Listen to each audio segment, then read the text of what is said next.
Because when we remind ourselves on topics like these, we must all look into our hearts. Because very few people, I want to repeat, very few people are not guilty of jealousy amongst themselves, between a brother and a brother, brothers and sisters, sisters and sisters. Why do you think you have so many wars that go on with brothers and sisters for properties of their parents? Jealousy, because this one does not like that one to get more. If your father and your mother messed up, well, that's good. They got to answer to God. But why should you be jealous of your brother getting more? I'm not saying it's right. Don't miss the point. But a lot of times, brothers and sisters don't talk because one thinks that the other has more, or the other got more. Isn't that a fact? Come on, you know how many people? A lot of people who come right here and come to me and say, Sheikh, my brother prays 5 times, sometimes 10 times. But he stole all the property from all the rest of brothers and sisters. And say, Sheikh, could you talk to him? I said, brother, that's not my business. That is your personal business. Because then he's putting me at war. Right here, you got people like that who come to me and say, could you talk to my brother? He's always praying. I say, he's praying, but that does not mean he's a good man. He's praying, but that does not mean he's a good man. He's a thief.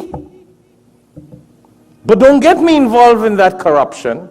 Your parents should have solved that inheritance law before they died. You see, in Islam, parents are supposed to design and set up and write down their properties and distribution of their properties to their inheritors before they die.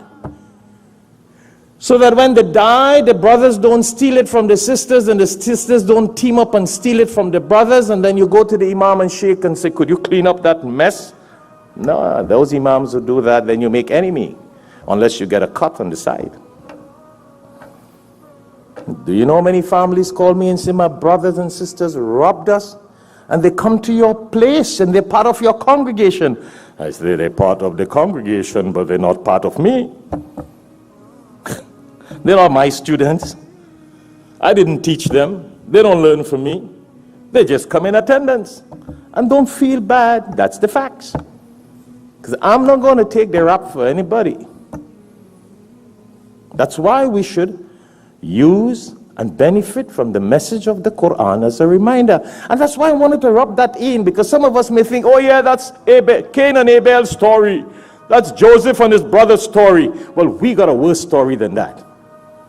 Allah gave us those lessons for us to learn. And my brothers and sisters, those of you who are here, and those of you who are listening on Al-Hikmah TV, on YouTube and Facebook, go correct these situations.